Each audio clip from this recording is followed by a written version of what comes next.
6 लाख रुपयाची खुनाची सुपारी देऊन सख्ख्या भावाचा सख्ख्या भावानेच काढला काटा. सख्ख्या भावासह 6 जणांना अटक.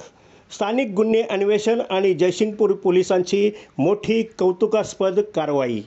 तमदलगे येथे डोंगरावर हत्याराने वार करून निमशिरगाव येथील अविनाश उर्फ दीपक ओमगोंडा पाटील वय वर्ष 35 राहणार सांगली बायपास रोड निमशिरगाव याचा खून केल्याप्रकरणी जिनगोंडा ओमगोंडा पाटील राहणार निमशिरगाव, सागर भीमराव लोहार राहणार भादोले तालुका हातकणंगले, विनोद उर्फ राकेश वसंत थोरात राहणार दानोळी तालुका शिरोळ, किरण अमान्ना थोरात राहणार दानोळी तालुका शिरोळ, मोहन प्रकाश पाटील राहणार निमशिरगाव तालुका शिरोळ आणि अनिल रामदास वडर राहणार भादोले तालुका हातकणंगले यांना स्थानिक गुन्हे अन्वेषण पथकाने अटक केली.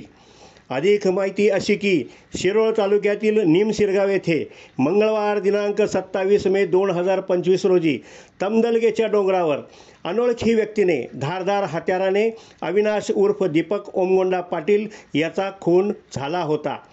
याबाबत जयसिंगपूर पोलीस ठाण्यात अनोळखी व्यक्तीच्या विरोधात खुनाचा गुन्हा नोंद झाला होता. सदर घटनेचे गांभीर्य ओळखून पोलीस अधीक्षक माननीय योगेश कुमार गुप्ता यांनी स्थानिक गुन्हे अन्वेषणचे पोलीस निरीक्षक रवींद्र कळमकर यांच्या पथकाला आणि जयसिंगपूर पोलिसांना सदरचा खुनाचा गुन्हा उघडकीस आणून यातील आरोपींना अटक करण्याच्या सूचना दिल्या होत्या. वरिष्ठांच्या सूचनेप्रमाणे पोलीस निरीक्षक रवींद्र कळमकर यांनी 3 तपास पथके तयार करून CCTV फुटेज आणि तांत्रिक माहिती घेण्यासाठी व जयसिंगपूर पोलिसांची 2 पथके अशी एकूण 5 तपास पथके नेमण्यात आली होती. सदर गुन्ह्याचा तपास करीत असताना स्थानिक गुन्हे अन्वेषण पथकाला आणि जयसिंगपूर पोलिसांना मैताचा भाऊ जिनगोंडा ओमगोंडा पाटील याच्यावर संशय आल्याने त्याच्यावर लक्ष ठेवण्यात आले. पोलिसांनी त्याला ताब्यात घेऊन चौकशी केली असता प्रथम त्याने उडवाउडवीची उत्तरे दिली. त्याला अधिक विश्वासात घेऊन मोठ्या कौशल्याने चौकशी केली असता त्याने आपला भाऊ अविनाश उर्फ दीपक हा रोज दारू पिऊन घरी भांडण करून पत्नी आणि मुलांना मारहाण करून घरच्यांना त्रास देत असे. रोजच्या या त्रासाला कंटाळून मित्र मोहन प्रकाश पाटील याला घरात बोलवून अविनाश याचा काटा काढण्याचे सांगितले. त्यावेळी मोहन पाटील याने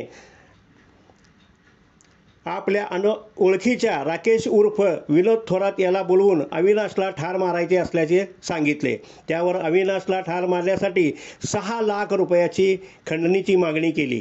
यावर जिनगोंडा पाटील याने अविनाशला ठार मारायच्या अगोदर 3 लाख रुपये आणि ठार मारल्यानंतर 3 लाख रुपये देण्याचे कबूल केले. त्यानंतर जिनगोंडा पाटील याने ठरल्याप्रमाणे राकेश थोरात याला मोहन पाटील यांच्या मध्यस्थीने 3 लाख रुपये दिले. त्यानंतर राकेश थोरात याने आपल्या साथीदारांच्या मदतीने दिनांक 26 मे 2025 रोजी अविनाश पाटील याच्यावर पाळत ठेवून योग्य संधीची वाट पाहून रात्रीच्या सुमारास तमदलगे परिसरात असलेल्या बसवानखिंडीच्या डोंगरावर निर्जन स्थळी नेऊन अविनाश पाटील याच्या डोक्यात दगड घालून खून केल्याची कबुली दिली. त्यानंतर स्थानिक गुन्हे अन्वेषण पथकाने आणि जयसिंगपूर पोलिसांनी यातील आरोपींचा शोध घेऊन त्यांना अटक करण्यात आली. याचा पुढील तपास जयसिंगपूर पोलीस करीत आहेत. ही कारवाई पोलीस अधीक्षक माननीय योगेश कुमार गुप्ता, अप्पर पोलीस अधीक्षक doctor Dheeraj Kumar Bachchu, upper police अधीक्षक निकेश खाटबोडे पाटील, पोलीस उपविभागीय अधिकारी रोहिणी साळुंखे यांच्या मार्गदर्शनाखाली स्थानिक गुन्हे अन्वेषणचे पोलीस निरीक्षक रवींद्र कळमकर, सहाय्यक पोलीस निरीक्षक दीपक कदम, प्रवीण माने, युनुस इनामदार, स्थानिक गुन्हे अन्वेषणचे सहाय्यक पोलीस निरीक्षक शेष मोरे, जालंधर जाधव, जयसिंगपूर पोलीस ठाण्यातील सहाय्यक पोलीस फौजदार विजय गुरखे, निलेश मांजरे यांच्यासह त्यांच्या पथकाने ही कारवाई केली. ग्रामदेवता प्रतिनिधी मुरलीधर कांबळेसह रफिक मुल्ला, कोल्हापूर.